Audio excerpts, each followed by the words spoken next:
Now before I proceed with the hands-on review, I would like to show you the box contents, and here we have it. This is the box of the Zenfone 2 laser which we have with us. This is how it looks like.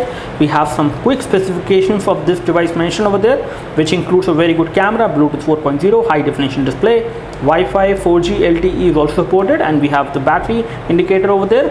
And again, when we talk about the package content, let me just open it and show you what we have inside. And here we have it. So this is the Zenfone 2 laser which we have with us. Again, there are two variants for this phone. One is going to be with 5.5-inch display, which is this one, and you will also have a 5-inch display device as far as the Zenfone 2 laser is concerned. So in terms of the overall design, this has remained the same as you might have seen with the Zenfone 2. So this one looks exactly like Zenfone 2 and there is no difference, but it has got laser autofocus, which is definitely an added advantage you get on this one, especially at this price point. Let's take a look what we have inside the package. We have some user manuals over there and a warranty card guide. We have a charger over there inside this package, and the output current from this charger is 1 ampere. So this is a 1 ampere charger which you get within the package, not a fast charger. And we have the micro USB cable as well. You will also get headphones within the package of this phone, which are not right now inside, but you will get headphones within the retail package which will come in India. So this is all we have as far as unboxing of the Zenfone 2 laser is concerned. Hey guys, this is Abhishek from gadgets.com, and today we are here at the Asus event here in New Delhi, and we have a new phone with us which is called Asus Zenfone 2 laser. So this device has got the same design as you might have seen on the Asus Zenfone 2, but it has got a smaller display with a 720p display panel which we have. Again, the display clarity is good, the overall build quality is also nice. They have used plastic at the back, which is a rubberized matte finish plastic on this black version which we have. You will also get this device in white color as well.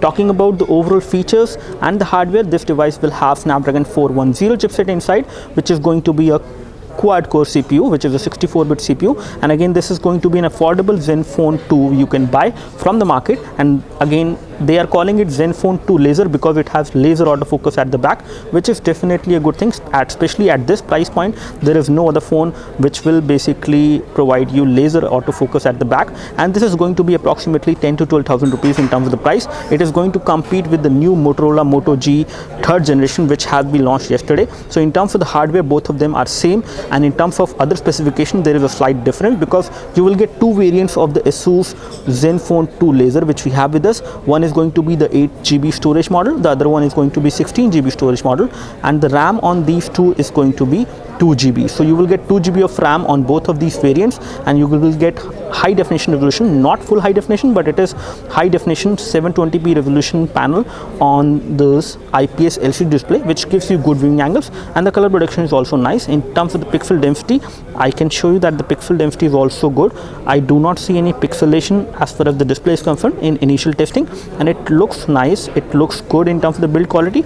Taking a closer look, you can see that the connectivity is also taken care of. We have the power and sleep key which is there at the top, and again this phone is going to replace the Zenfone 5, which was used to be the first device from Asus which became a hit. So this one will actually replace that, and it should be 10,000 rupees if Asus is going to price it aggressively.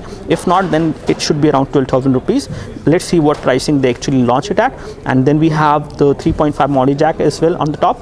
At the back side, we can see that we have 13 megapixel camera this time, which is good compared to the 8 megapixel camera which we have seen. So again, the Motorola Moto G 3rd generation also have the 13 megapixel camera at the back, and it has got dual true tone LED flash, and this device also has the same dual true tone LED flash. But one thing which is there on this phone is that it has laser autofocus, but on Motorola Moto G 3rd generation it does not have laser autofocus. But one thing which Motorola Moto G 3rd generation actually has is the waterproof feature, which is not there on the Asus Zenfone 2 laser.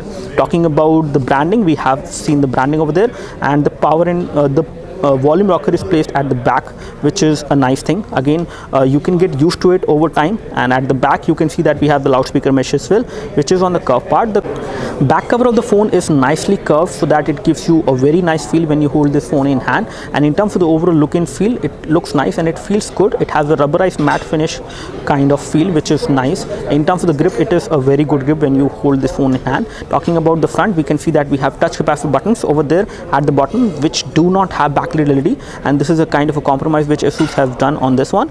And at the top you can see that we have nice metallic earpiece and a front camera of 5 megapixel, which is a fixed focus camera. All in all, this looks like a pretty good phone. As far as hardware is concerned, it will have a 2070 milliampere battery. So 2070 milliampere battery is going to be there, and back cover is removable. Let me just find out whether you can remove the battery or not. So you can remove the battery this time, which is a good thing, because with the Asus Zenfone 5 which we have seen earlier and the Zenfone 2 as well, you could not remove the battery, but this time you can remove the battery on this device. And again, as you can see, the battery is listed over there as far as the rating is concerned, which is 2070 milliampere.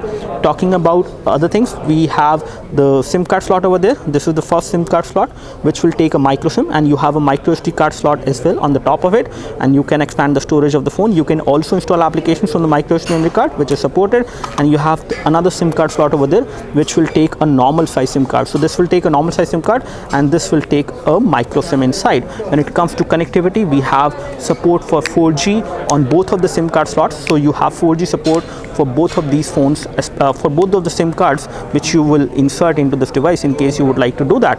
Talking about other things, we have got DDR3 RAM, which is going to be a 2GB DDR3 RAM, low power DDR3 RAM, which you will have. Let's take a look over the UI, and as you can see, it is running the Asus Zen UI on top of Android, which is smooth and responsive, and I do not see any issues. But over time of usage, I think you will see slight amount of UI lag on this one, just like I have noticed on other Zenfone which we have used earlier. Talking about some of the things, I can show you the toggle panel. So this is how the toggle panel look like. You have toggle for almost everything.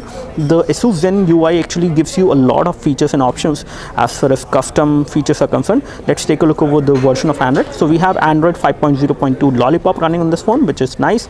Let me just come back and show you the storage scenario. And on the storage front, we have got storage of 16 GB on this one, and out of that 10.27 GB is available. We have some applications which are coming pre-installed, and most of them you can uninstall, but not all of them you can actually uninstall. That is the case. You do have support for tethering as well. You can create a portable Wi-Fi hotspot on this phone, which is supported. Let me just come back and show you some more things.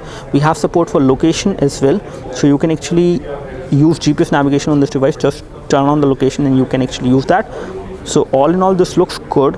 Overall specification wise, in terms of the pricing, it should be around 10,000 rupees if they actually want to sell it, because at 10,000 rupees it will be very competitive, and it will basically compete with the Motorola Moto G 3rd generation, which is available in the market for a price of approximately 13,000 rupees. Again, I think they can actually launch the 8GB variant at least at 10,000 rupees, and then the other one can actually cost you around 12,000 rupees or something like that. Take a look over the messaging interface, and as you can see, this is how the messaging interface looks like. I can easily type on this keyboard without any issues. When it comes to swipe to type is not supported, but you can always enable it with the help of third-party keyboards. But the keyboard is pretty big to type. It has big keys, and you also get a pop-up of whatever key you are pressing. You can type on this 5-inch display phone pretty easily. Let me take a photo from the rear camera as well as from the front camera, and we will just find out the clarity of the photos you can get in low light. And let me just come back from here and take a photo of my iPhone 6. So over here we have iPhone 6, and again, as you can see, it has tap to focus, and autofocus is also working even without tapping. So we have just taken the photo from the rear camera. Let me take a photo from the front camera as well. And it will give you a timer if you want to take a photo with a timer. It is possible. So we have taken both the front camera photo as well as the rear one, and I can show you both of them one by one. And this is how the front camera photo look like. It has been taken from the 5 megapixel camera which we have on this phone, and it has captured me pretty nicely in terms of details, in terms of clarity. Colors are also okay. I would say it is not bad, and I would say I can read the minor details. However, there is slight amount of noise, but still the front camera on this phone is doing a pretty good job. Let me take a look over the rear camera photo, and this is how the rear camera photo look like. The rear camera